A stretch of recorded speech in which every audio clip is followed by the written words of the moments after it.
మన బాలరాముడికి ఇల్లు లేకుండా చేశారు. మొఘలులు చేసే అరాచకాలు చూస్తూ ఎలా ఉండగలము అంటూ అయోధ్య నగరాన్ని ధ్వంసం చేస్తున్నప్పుడు సూర్యవంశ క్షత్రియులు మనసులో మెదిలిన ప్రశ్న. అందుకే వారు ప్రతిజ్ఞ చేశారు. మన బాలరాముడు తన ఇంటికి చేరుకునేంత వరకు వారు తలపాగా పెట్టుకోనని మరియు చెప్పులు లేకుండా తిరుగుతానని. ఒక క్షత్రియుడికి తన మానం, తన ధర్మం అత్యంత ప్రమాణికం. ఈ రోజుకి 500 సంవత్సరాల తర్వాత సూర్యవంశ క్షత్రియులు పూర్వ వైభవంతో మళ్ళీ వచ్చింది. ఈ కథ చరిత్రలో ఎప్పటికీ నిలిచిపోతుంది. ఈ కథ కొన్ని కోట్ల రామభక్తుల తపస్సు. ఈ కథ ఒక నమ్మకానికి, వందల సంవత్సరాల ఎదురుచూపుకి, భక్తికి సంబంధించింది. ఈ కథే అయోధ్య రామ మందిరం కథ.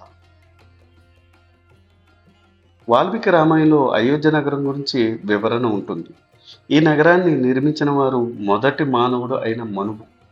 మన పురాణాలు అయిన శ్రీమద్ భాగవతము, విష్ణు పురాణం, స్కాంద పురాణము, మహాభారతం ఇలా చాలా గ్రంథాల్లో అయోధ్య నగరం తాలూకు ప్రస్తావన ఉంటుంది.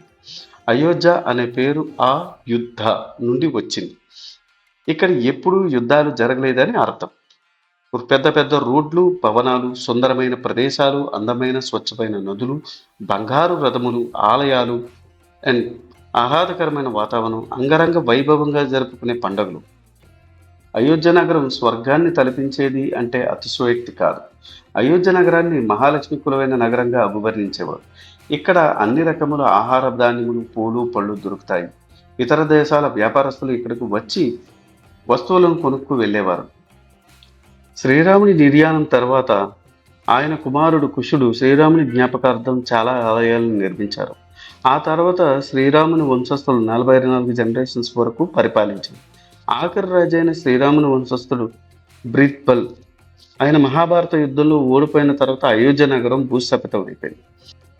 కొన్ని సంవత్సరాల తర్వాత 100 ఏడీలో విక్రమాదిత్య అనే రాజు మళ్ళీ అయోధ్య నిర్మాణం చేశారు.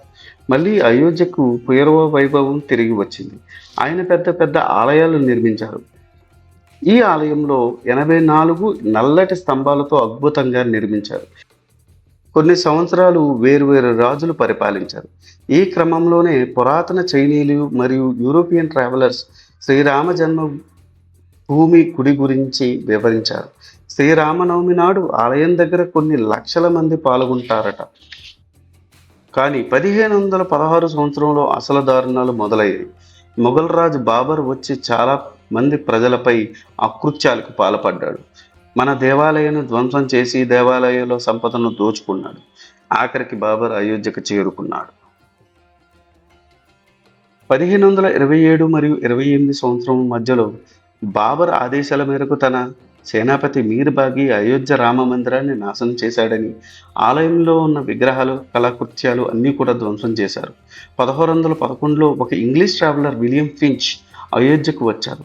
తన డైరీలో రాయడం జరిగింది. అయోధ్యలో ఒక పెద్ద గుడి ఉండేదని, ఇక్కడ పూజారి పడగొట్టిన భవన శకలాల దగ్గర పూజలు నిర్వహించేవారని రాశారు. చాలా తొందరగా ఇక్కడ మసీదు నిర్మాణం చేపట్టారు. పురాతత్వ శాస్త్రవేత్తలు బాబ్రీ మసీదు కింద హిందూ ఆలయానికి సంబంధించిన స్తంభాలు, విగ్రహాలు కనిపించాయట. బాబ్రీ మసీదు మందిరం పైన నిర్మించారని నిర్ధారణ చేశారు. 1853లో మత ఘర్షణలు మొదలయ్యాయి. రామ జన్మభూమికి బాబ్రీ మసీదుకు మధ్య గొడవలు మెల్లగా దేశమంతటా పాకింది. 1869లో బ్రిటిష్ గవర్నమెంట్ ఫెన్సింగ్ కూడా వేశారు. ఒక వేదిక వేసి అక్కడ పూజలు నిర్వహించుకోమని హిందువులకు చెప్పారు. మసీదులో ప్రార్థన చేసుకోవడానికి ముస్లింలకు అనుమతి ఇచ్చారు. కొన్ని సంవత్సరాల పాటు మసీదు లోపల ప్రార్థనలు నిర్వహించేవారు, బయట రాముడికి పూజలు నిర్వహించేవారు. ఈ వ్యత్యాసాన్ని చూసి విరక్తి చెందిన కొందరు 1949లో విగ్రహాలని లోపలికి తీసుకెళ్లిపోయారు. ఈ ఒక్క సంఘటన రామ భక్తులను ఏకం చేసింది. 1986లో విశ్వ హిందూ పరిషత్ శ్రీరామ గుడి నిర్మాణం చేయాలని ప్రచారం మొదలుపెట్టింది. దేశంలో ఉన్న ప్రతి హిందువు ఒక్క తాటిపైకి వచ్చి ఈ పోరాటాన్ని ఉధృతం చేశారు. మన భారతదేశ గవర్నమెంట్ హిందువులు తెచ్చిన ప్రెషర్ని తట్టుకోలేక ఫైసాబాద్ కోర్టు ఉత్తర్వులు ఇచ్చింది. అప్పుడు బాబ్రీ మసీదు గేట్లు తెరుచుకున్నాయి. అప్పుడు ప్రజలు పూజ చేసుకునే అవకాశం కల్పించారు. ప్రజలు అంటే ఎంతోమంది కాదు, పూజారులకు మాత్రమే అనుమతి లభించింది. అయోధ్య రామ మందిర నిర్మాణం చేయాలంటూ ఎల్కే అద్వానీ గారు రథయాత్ర నిర్వహించారు. 6 డిసెంబర్ 1992లో వేల సంఖ్యలో కరసేవకులు దేశం నుండి వేరు ప్రాంతాల నుండి అయోధ్యకు చేరుకున్నారు. కరసేవకులు పెరిగిపోయి పరిస్థితి కంట్రోల్ గాక కొన్ని నిమిషాలలో బాబ్రీ మసీదును కూల్చేశారు. పరిస్థితి అదుపు తప్పడంతో పోలీసులు కాల్పులు జరిపారు. వేలాది కరసేవకులు ప్రాణాలు కోల్పోయారు. దేశమంతటా అల్లర్లు చెలరేగాయి. దీనితో ఒక కమిటీని ఏర్పాటు చేశారు. ఆ committee archaeological survey of India తవ్వకాల్లో నల్లటి స్తంభాలు, కొన్ని విగ్రహాలు దొరికాయి. ఈ నివేదికతో అలహాబాద్ కోర్టు తీర్పు ఇచ్చింది. ఈ తీర్పు ఎవరికీ నచ్చపోవడంతో సుప్రీంకోర్టు తలుపులు తట్టారు. ఆఖరికి 9/11/2019లో సుప్రీంకోర్టు చారిత్రక నిర్ణయాన్ని వెల్లడించింది. కోర్టు తీర్పు ప్రకారం రామ జన్మభూమి రాముడికే చెందేలా తీర్పు ఇచ్చింది. వేరే స్థలంలో మసీదు నిర్వహించుకోమని తీర్పు కూడా ఇచ్చింది. ఈ తీర్పుతో కొన్ని దశాబ్దాల గొడవలు సద్దుమణిగాయి.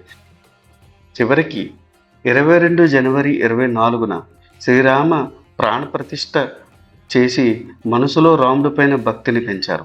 ఈ మందిరం కేవలం రాళ్ళు ఇటుకలతోనే కాకుండా కొన్ని కోట్ల భక్తుల ప్రేమ విశ్వాసంతో కట్టిన భవ్యమైన రామ మందిరం. ఇది ఈనాటి టాపిక్. మరిన్ని ఇంట్రెస్టింగ్ టాపిక్స్ కోసం మా ఛానల్ సబ్స్క్రైబ్ చేసుకుని బెల్ ఐకాన్ని క్లిక్ చేసి ఆల్ నోటిఫికేషన్ ఎనేబుల్ చేసుకోండి. Thanks for watching. జై శ్రీరామ్, జై సనాతన ధర్మం.